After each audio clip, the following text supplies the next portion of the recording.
apa sih namanya, berbicara tentang latar belakang dulu boleh? Boleh, silakan Bang. Saya KTP saya Kristiani, Ya, namun saya sudah maksudnya sudah tidak lagi beragama alias agnostik, saya cuma mempercayai agnostik. Tuhan. Mm-mm. Karena ya saya sudah mempelajari dan menurut saya itu tidak masuk akal sih sebenarnya, kalau maaf nih kalau ada di bawah teman-teman Kristiani, namun ini pendapat saya gitu ya. Nah, saya itu sering lihat sekarang tuh di TikTok banyak sekali yang live antara yang Kristen menjelek-jelekan Islam, yang Islam menjelek-jelekan Kristen. Terus makin makin saya yakin lah ini kok agama seperti ini. Maksud saya itu kan kalau agnostik itu kan percaya satu Tuhan saja, tidak agamanya. Terus saya sedikit-sedikit Bang Juma mempelajari tentang Muslim sekarang tuh, tentang Islam. Terus saya lihat kan nama Bang Juma itu selalu naik tuh. Tertarik tuh saya. Terus saya sedikit membaca sejarah tentang Islam. Nah, ada beberapa pertanyaan Bang Juma. Ya, Semoga aja ya ada hidayah juga buat saya. Soalnya saya juga jujur saja saya amin. seorang agnostik, namun saya merasa hampa juga sekarang karena ada Ya, kegundahan tersendiri dalam hati saya itu. Ada ketakutan ketika saya meninggal itu seperti apa kalau saya tidak memeluk agama. Ya, ah, izin Masya. saya nyapa dulu, Gurunda izin. Pak Penato Oboy, selamat malam. Malam, malam. Salam kenal Bang Juma buat yang lain Ya, juga. salam kenal Bang. Ya, sebelum ke Pak Oboy, ini Pak Penatua izin ya, Gurunda sama Bang Happy dulu. Silakan Gurunda. Silakan. Ada opung di bawah, opung rambe, Akang.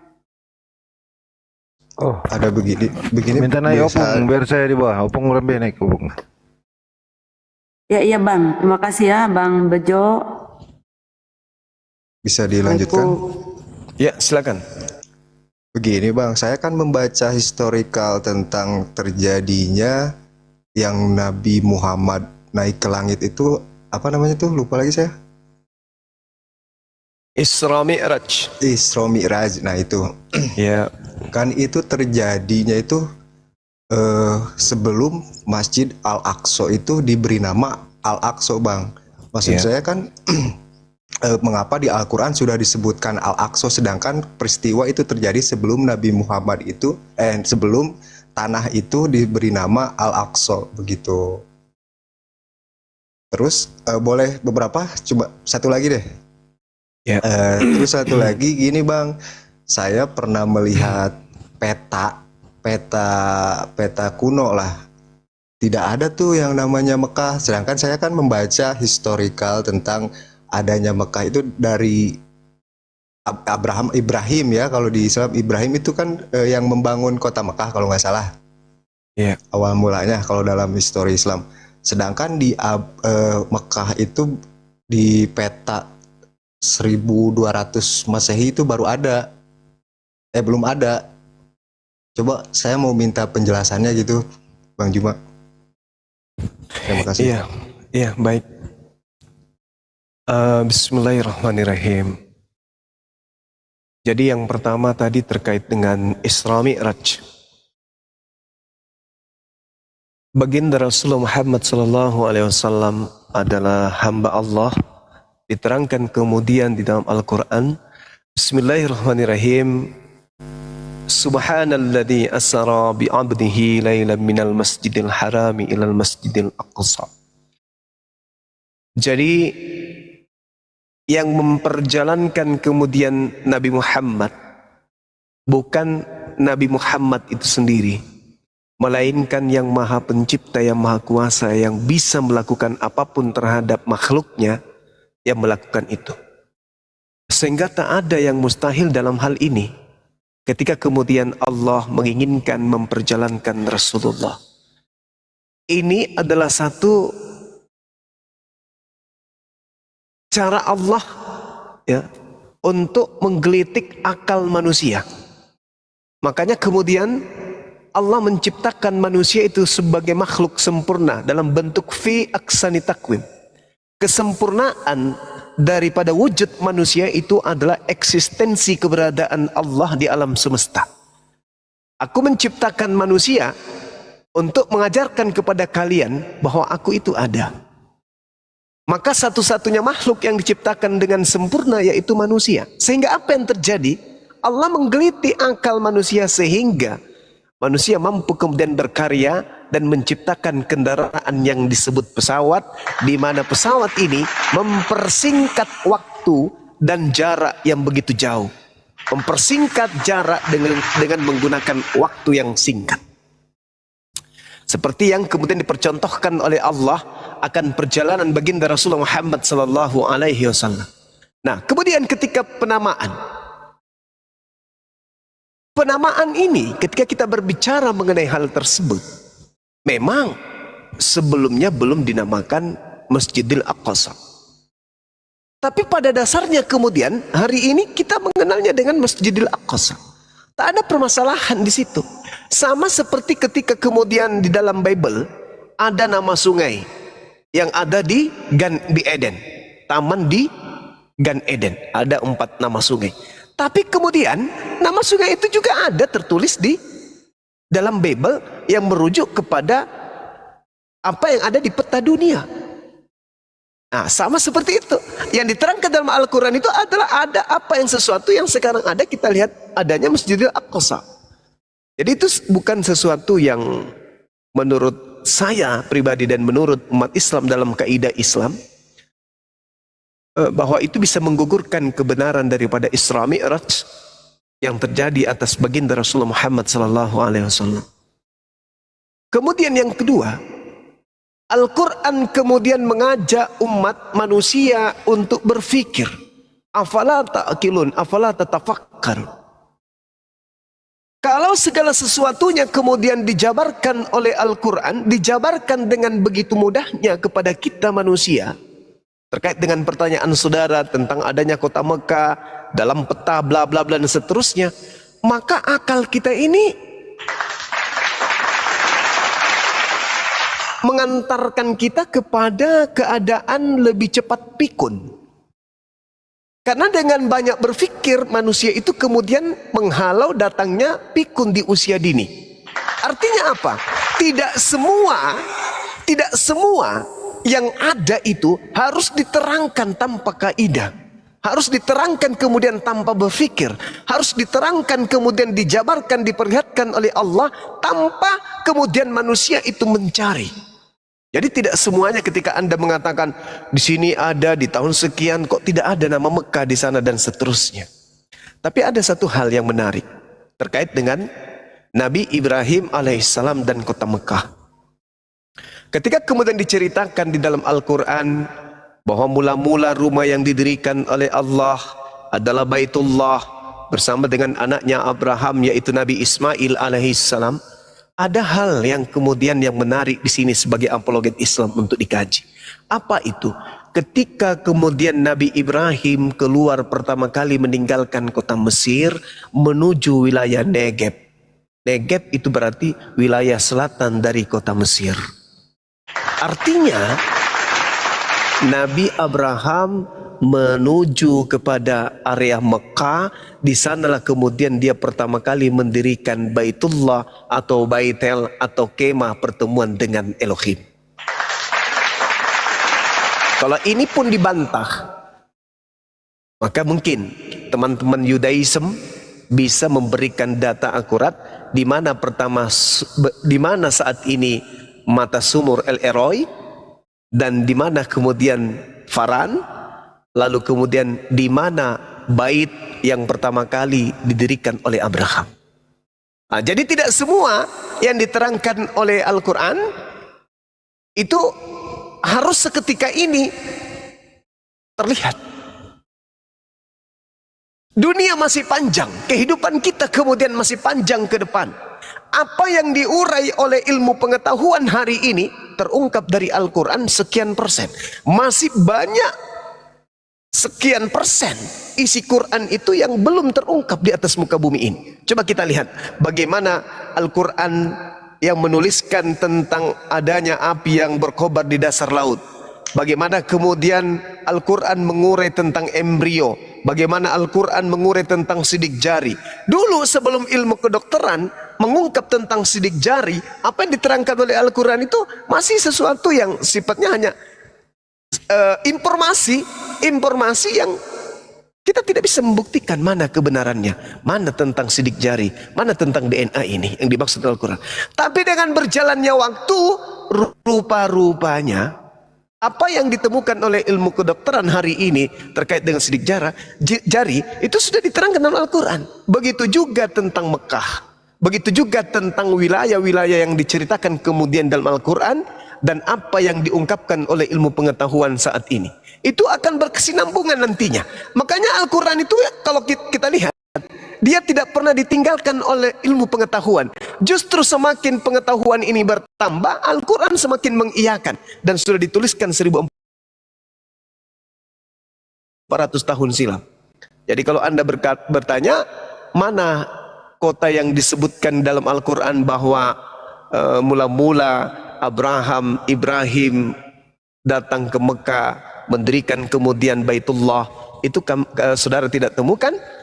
Ya, justru kalau saya melihat orang-orang pemegang kitab terdahulu itu tidak bisa menunjukkan titik di mana kemudian Nabi Ibrahim bersama Nabi Ismail ketika Hagar dilibatkan di dalam menemukan sumur El Eroi ini.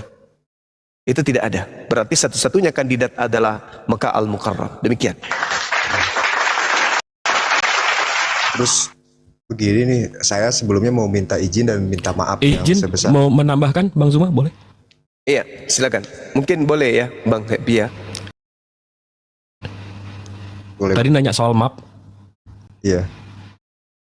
Izin ya. Iya, Abang dibesarin.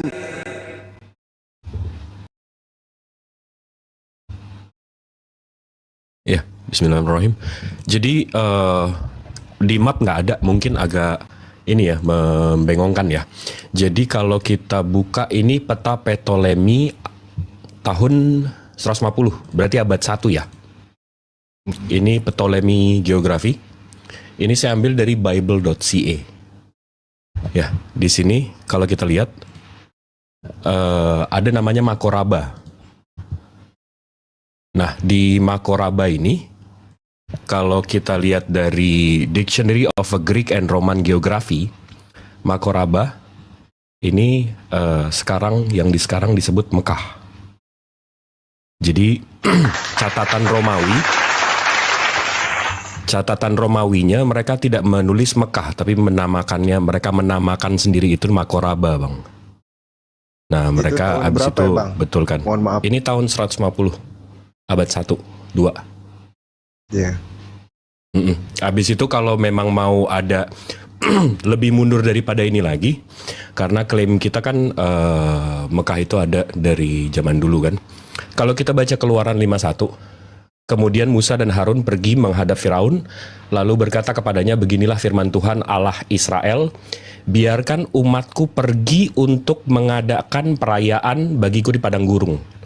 Nih, untuk mengadakan perayaan. Kalau kita baca interlinearnya, thus Pharaoh unto and said and Aaron Moses and afterward they may hold feast. Yang hold feast ini artinya mengadakan perayaan. Perayaan apa sih nih sebenarnya? Kan kita mau tahu. Nah, begitu kita lihat interlinearnya, kata per katanya, di sini dibilang to make a pilgrimage, ziarah. To make a pilgrimage. Nah, begitu kita baca di sini, make pilgrimage, keep a pilgrimage, Arabiknya hajj. Betake oneself to or towards an object of reference, make pilgrimage to Mekah. Nah, jadi di sini maksudnya kemudian Musa dan Harun pergi menghadap Firaun lalu berkata kepadanya, begitulah firman Tuhan Allah Israel, biarkanlah umatku pergi haji bagiku di padang gurun. Jadi Musa juga udah disuruh ke Mekah. Nah, ini berarti berapa? 3000 tahun sebelum Masehi. Ya. Ini dari Bible Hub ya. Bukan dari keislaman. Silakan, Abang. Iya, Masya Allah. Nah inilah yang saya katakan bahwa saya akan terungkap. Yang tadi yang penjelasan saya bahwa apa yang ditemukan dalam Al-Quran itu akan terungkap dengan sendirinya. Subhanallah. Lagi-lagi yang menerangkan itu ilmu pengetahuan, Bang. Bang, saya mohon izin dan minta maaf nih, kan saya sedang, jujur saya sedang mempelajari Islam sekarang tuh kan. Saya pernah mempelajari Hindu, Buddha juga. Namun saya belum mau mempelajari Islam waktu itu karena ya pikiran saya Islam itu kekerasan lah seperti itu. Namun saya sekarang lagi mempelajari Islam dan saya mau minta maaf kalau saya itu sering masuk room Kristen dan mengaku Islam karena saya tahu ilmu tentang Kristen yang menurut saya tidak logika, dan saya sering mendebat dengan para pendeta. Jadi mohon maaf nih untuk sahabat-sahabat Muslim kalau saya sering mengaku Islam, dan semoga aja ada hidayah lah, dan saya juga masih belajar dan Tanda-tanda mencari tahu hidayah tentang itu. Islam. Begitu. Ya silakan. Namun Silakan. masih banyak juga sih. Tapi saya mau mencari lagi tentang kebenaran lah. Tapi memeluk Islam itu nggak pernah jadi ulama, ustadz dulu bang. Itu sih dari saya. Iya.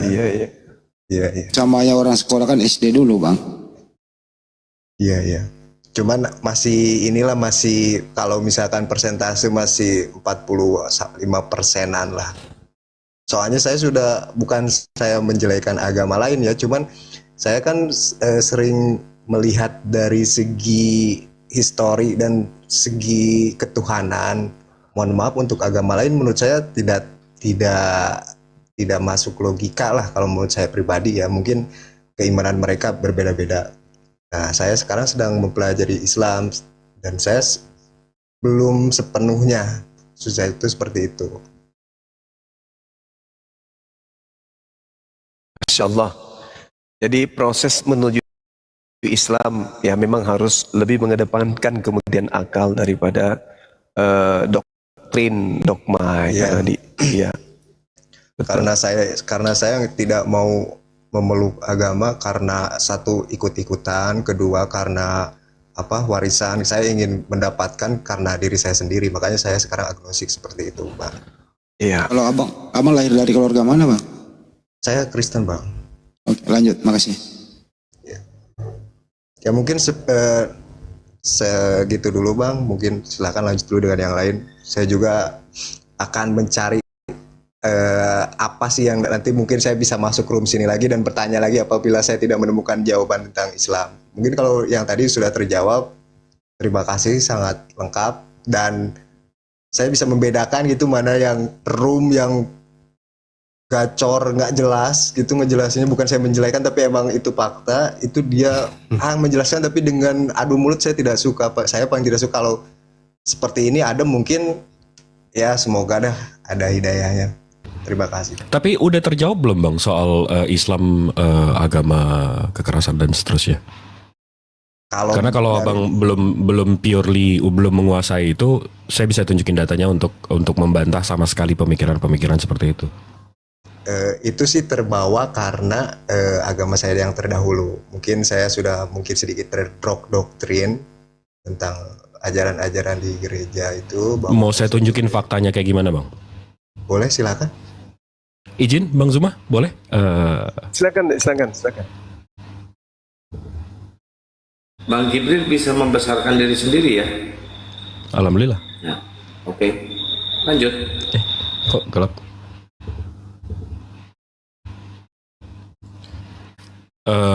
Ini saya ambil dari independent.uk. Ini Times-nya London. Dia membahas violence more common in the Bible than the Quran. Text analysis reveal. Jadi ada text analisis membahas tiga kitab ini, Bang. Di sini dijelaskan bahwa dan penghancuran lebih sering dirujuk dalam perjanjian baru 2,8% dibandingkan dalam Al-Quran 2,1%. Namun perjanjian lama jelas memimpin lebih dari 2 kali lipat dari Al-Quran dalam penyebutan penghancuran dan 5,3%.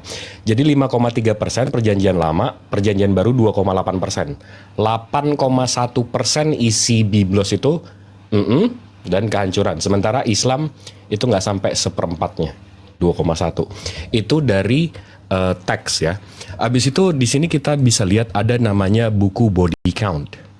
Di sini ada semua agama, anti, Buddhis, Christian, Indic, Islamic, Primal, sama Cynic. Cynic itu Chinese. Nah, di buku ini ada semua data perang 2000 tahun terakhir. Dikit aja. Eventnya sama agama pelaku. Ya. Di yang total di atas 10 juta, 2000 tahun terakhir ya. Kita lihat ya, pelakunya. Christian, Islamic 1. Habis itu yang totalnya di bawah 2 juta, Christian,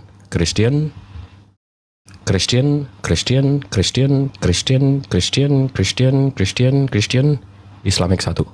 Nah, kalau kita sum up 2000 tahun terakhir, di buku ini dijelaskan bahwa ini toll distributions world civilizations dari tahun 0 sampai tahun 2008. Si paling kasih ternyata korbannya paling tinggi dari semua agama. Dan yang dituduh teroro itu nggak sampai 1/5-nya. Itu baru perang. Kalau perang kan ngelawan. Kalau ini genocide. Genocide ini orangnya nggak ngelawan. Ini simply pembantaian. Nah, begitu kita lihat sum up-nya, si paling kasih nih 10 kalinya lebih banyak naik daripada yang dituduh teroro. Nah, ini fakta ya. Ini nggak bisa. Ini bukan opini, bukan menurut saya, bukan. Ini faktanya. Jadi agama yang abang pikir teroro, kekerasan ini apa segala macam, justru korbannya paling sedikit dibanding si paling kasih. Ya bang ya. Namun bang, Dinda Jibril, sorry bang Happy. Ya, Ditampilkan lagi datanya dek, sekali lagi. Sekali lagi diperlihatkan data barusan. Dari awal. Oh, dari awal. Oke. Jadi di sini ada namanya body count. Soalnya banyak yang baru pakai ambil kacamata baca. Oke, siap. Ada yang berdiri cepat dari kursinya untuk melihat, memperhatikan betul-betul. Ada yang tadinya baring-baring langsung duduk untuk menyaksikan ini. Serius katanya. Ya udah, diulang. Linknya Jadi apa di sini bang? Sekalian saya cari juga. Kalau nama bukunya Body Count yang ngeluarin University of Louisville, universitas di Louisville di US. Louisville tulisannya. Body Count ini dia melihat perang atau korban perang itu dari semua ajaran, anti-theist, Buddhist, Christian, Indic ini India, Nepal, Islamic, Middle Eastern, Primal, Indigenous ini yang kesukuan, Cynic ini Chinese. Nah, mereka mencatat semua perang yang terdaftar 2000 tahun terakhir dari tahun jebot sampai tahun 2008. Nah, di sini ada eventnya, ada total estimate kematiannya, jenisnya, sama agama pelaku. Ya. Di sini dari yang plus 10 juta, korbannya di atas 10 juta, habis itu di atas 500.000, di atas 250.000 dan seterusnya. Ini kita baca yang paling gede aja. Dari agamanya ya. Christian, Islamic. Habis itu yang korbannya 2 juta, Christian,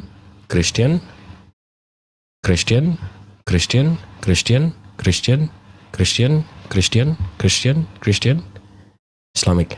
Nah, begitu di sum up dari semua perang ini, death toll distributions world civilizations dari tahun 0 sampai 2008. Christian 177.941.750.000 perkiraannya. Sementara Islamic yang paling kecil. Dibandingin mungkin Buddha, ya, karena dia nggak sebanyak Islam juga.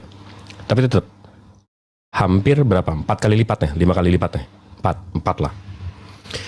Abis itu perang berarti ada yang lawan, orang berlawanan. Nah, kalau ini genocide, ini pembantaian, ini yang dibunuh nggak ngelawan. Di sini kita langsung ke summary-nya kayak tadi. Si paling kasih, ini Islam 3.900.000. Si paling kasih itu hampir 9 kalinya, hampir 10 kalinya. Nah, kalau di pie chartnya, pembantaian 2000 tahun terakhir, justru yang dituduh teror yang paling kecil. Si paling kasih justru ini kalau pemilihan presiden udah satu putaran ini.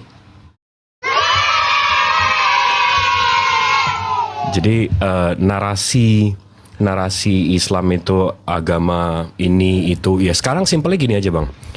Di mana satu negara di 2000 tahun atau sepanjang sejarah di mana negara yang mayoritasnya Islam melakukan invasi. Bisa nggak bang sebutin satu aja?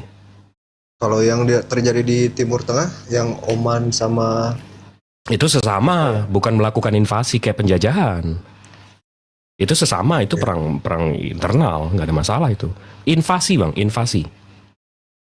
ya, Nggak ada ya? nggak ada sih. Yes. Dari situ aja kan faktanya udah jelas kan. Namun bang, ada paham Islam yang menurut saya yang seperti bom Bali itu masih ada. Oke. Islam yang radikal. Oke, sekarang gini bang. Abang tahu nggak total Katolik di dunia ini ada berapa? Kurang tahu tuh bang. Ada 1,4 miliar. Ya. Abang tahu nggak Protestan totalnya ada berapa? Populasinya 800 juta. Islam, abang tahu nggak populasinya ada berapa? Berapa tuh? 1,9 miliar. Jadi kalau Katolik dan Protestan dipisah, Islam itu lebih mayoritas daripada kalian semua. Tapi abang percaya nggak kalau semua Islam menerapkan yang abang pikir kami ini bom Bali dan segala macam, kira-kira dunia ini masih ada nggak bang dengan 1,9 miliar yang berpikir seperti itu? Iya sudah hancur sih, cuman maksud saya. Jadi gini bang, kita nggak bisa, gitu. ya iya ini poinnya, ini poin saya. Abang nggak bisa menjudge 1,9 miliar Muslim oleh kejadian 1-2 dari yang kurang dari 1% yang punya pemahaman seperti itu. Itu sama aja saya melihat kalau Kristen itu penjajah, Kristen itu invasi, setiap 5 tahun pasti ada perang dan seterusnya. Saya nggak bisa menjudge agama abang dari yang 1% itu bang. Yeah. Paham nggak? Yeah. Dan bom Bali itu udah hampir 14 tahun yang lalu bang. Jadi kayak lebih banyak anggota ekstremis Kristen di Amerika yang ngebom rumah sakit adopsi karena rumah sakit aborsi. Itu abang tahu nggak? Kristen ngebom rumah sakit adopsi aborsi karena mereka nggak suka aborsi. Tahu nggak? Yang paling parah sih ya menurut saya yang Tanzania itu yang menembak orang-orang Muslim di masjid. Terlalu jauh nih. Ya sudah. Gitu. Jadi kita nggak bisa ngejudge satu agama berdasarkan kurang yang dari 1% itu kan bang? Iya benar. Ya sudah. Namun begini berarti ya bang, Islam pun Bang Jibril di bahasanya takutnya kena ini Bang Jibril kena. Iya. Ampun. Bahasanya diperhalus diksinya. Berarti tidak membenarkan.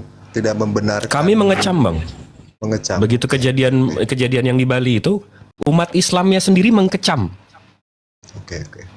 Kami sendiri membenci. Kenapa bang? Karena kalau kami membunuh satu orang yang tidak bersalah itu sama aja kami membunuh seluruh umat manusia dan itu ada di Al-Quran. Siap. Nggak boleh. Silakan disambung bang.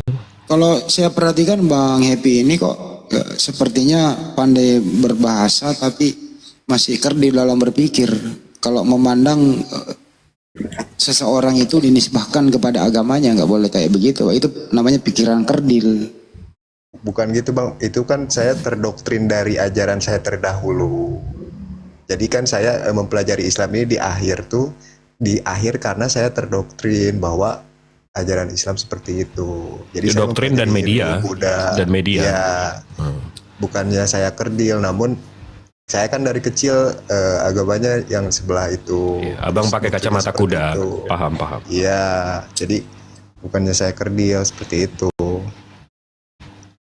Dan juga harus saya sampaikan bahwa memang ada tindakan seperti itu bukan karena oknum, tapi karena agamanya memang. Ada. Coba baca Ulangan 20, nomor 10, nomor 11, nomor 12, nomor 13. Memang ada perintah, jadikanlah seluruh bangsa menjadi muridku. Lah kalau orang tidak mau jadi muridmu, beritakanlah Injil kepada seluruh makhluk yang percaya, baptis, yang tidak percaya akan dihukum. Lah kalau tidak mau dibaptis, nah solusinya yaitu tadi. Makanya Rusuli Lubis melakukan cara apapun kemudian untuk mengkristenkan orang. Makanya orang-orang yang mengaku murtadin masih menggunakan kopiah, masih menggunakan baju koko untuk kemana-mana, menggunakan istilah Al-Quran untuk kemana-mana untuk melakukan penjajahan secara akidah. Jadi memang ada agama yang oknumnya memang oknumnya ini adalah cerminan dari agamanya. Seperti itu. Ya, Silakan dilanjut. ya saya juga izin ya kalau misalkan saya masuk forum Kristen dan bilang saya Muslim, mohon maaf karena saya ingin mempertanyakan apa yang menurut saya salah Tapi di agama mereka. saya protes Bang, lain kali nggak boleh begitu. Oh nggak boleh, berarti nggak boleh saya kalau ditanya. Tadinya Ya, saya ingin pakai aja bendera baju Anda saja gitu. Gak usah Saya kan malu-malu. agnostik Bang. Iya, pakai itu aja nggak apa-apa. Ya, Tapi itu menarik. Tapi itu menarik tuh Bang, yang Bang Zuma bilang. Itu memang bisa dilihat dari ajarannya. Itu datanya begitu loh Bang. Datanya itu menyatakan seperti itu loh. Kadang penyebutan sebagai agnostik itu hanya sebagai kamuflase ya. Kadang ya teman-teman. Kadang mereka mengatakan dirinya agnostik. Itu sebagai kamuflase aja. Nyamar-nyamar gitu. Tapi semoga Anda ini enggak ya. Saya nggak buat apa kalau saya menyamar-nyamar, saya mungkin udah menentang keras di sini dong. Saya kan bertanya dan saya juga apa sih mengambil apa jawabannya. Kalau gitu saya izin. Kalau gitu saya tes dulu, kenapa Anda tidak percaya lagi Kristen? Satu, konsep ketuhanan. Jujur, itu saya sudah beberapa pendeta saya tanya, membingungkan. Meskipun ada beberapa yang masuk dalam Lanjut Bang. ininya seperti itu. Konsep ketuhanan, terus konsep perpajakannya, terus cara ibadahnya, itu saja sih. Ya, selamat malam. Assalamualaikum warahmatullahi wabarakatuh. Abangku, Bang Zuma dan semuanya. Ya, Waalaikumsalam. Waalaikumsalam Bang Immanuel. Atau ada tanggapan nggak dari Bang Penatua, Bang Oboy? Kasih kesempatan dulu ya, Bang Jibril.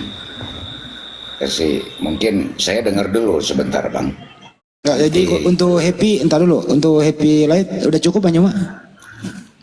Iya, saya hanya melihat adanya ketulusan dari saudara kita ini untuk belajar Islam. Jadi esok hari ketika saudara belum bersyahadat kemudian lalu kemudian masuk ke komal Kristen, katakan saja agnostik, tetapi saya berasal dari Kristen, tetapi saya lebih cenderung ke Islam daripada ke Kristen. Tidak apa-apa, sampaikan aja kayak begitu. Ya, Kepada orang di komal Kristen. Iya. Gak apa-apa, supaya nanti ketika sahabat ini ditanya tentang Islam, ya ada pertanggungjawaban. Ya memang saya belum Islam, tapi saya sedang belajar tentang Islam. Dan Islam saya lihat lebih rasional, lebih manusiawi daripada agama saya sebelumnya. Bilang aja kayak gitu, gak apa-apa. Yaudah, saya pamit ya. Terima kasih ya semuanya atas terus jawaban-jawabannya. Terima kasih. Kalau mereka kecewa Anda meninggalkan Kristen, ya suruh jelasin dong. Bahwa ya konsep ketuhanannya bagaimana sih, perpuluhannya gimana sih. Ya kalau mereka menjelaskan dengan baik, ya silakan kembali ke Kristen, nggak apa-apa. Siap. Aman kok Bang Juma gitu ya. Ya nggak mungkin lah orang kalau sudah ragu di Kristen tak akan kembali ke Kristen. Karena Happy jangan kemana-mana. Karena otak yang diserang ini adalah otak yang diserang. Kalau otak itu kemudian sudah menggapai tempat kedudukannya sebagai kodrat tertinggi dalam kemanusiaan, maka otak ini akan bekerja dengan sendirinya, bahwasanya apa yang tadinya dikatakan hitam akan tetap hitam, kecuali muncul rasa kemunafikan di situ. Jadi kalau ada orang yang sudah menemukan kebenaran Islam dan menemukan kesalahan di agama sebelumnya, tetapi masih memilih agamanya, berarti di situ ada muncul kemunafikan. Tapi yang saya lihat selama ini teman-teman yang agnostik itu menghabiskan waktu untuk belajar hingga sampai kepada titik mu'allaf. Alhamdulillah justru mereka itu nanti Islamnya kuat. Saya rasa begitu, Bang. Ya, Bang Happy jangan kemana-mana, mumpung ada Bang Jibril nanti ikut belajar di sini, Bang Happy ya. Ya, berdasarkan kelanjutan sampai subuh tadi sama Kang Oboy alias Wa Odin.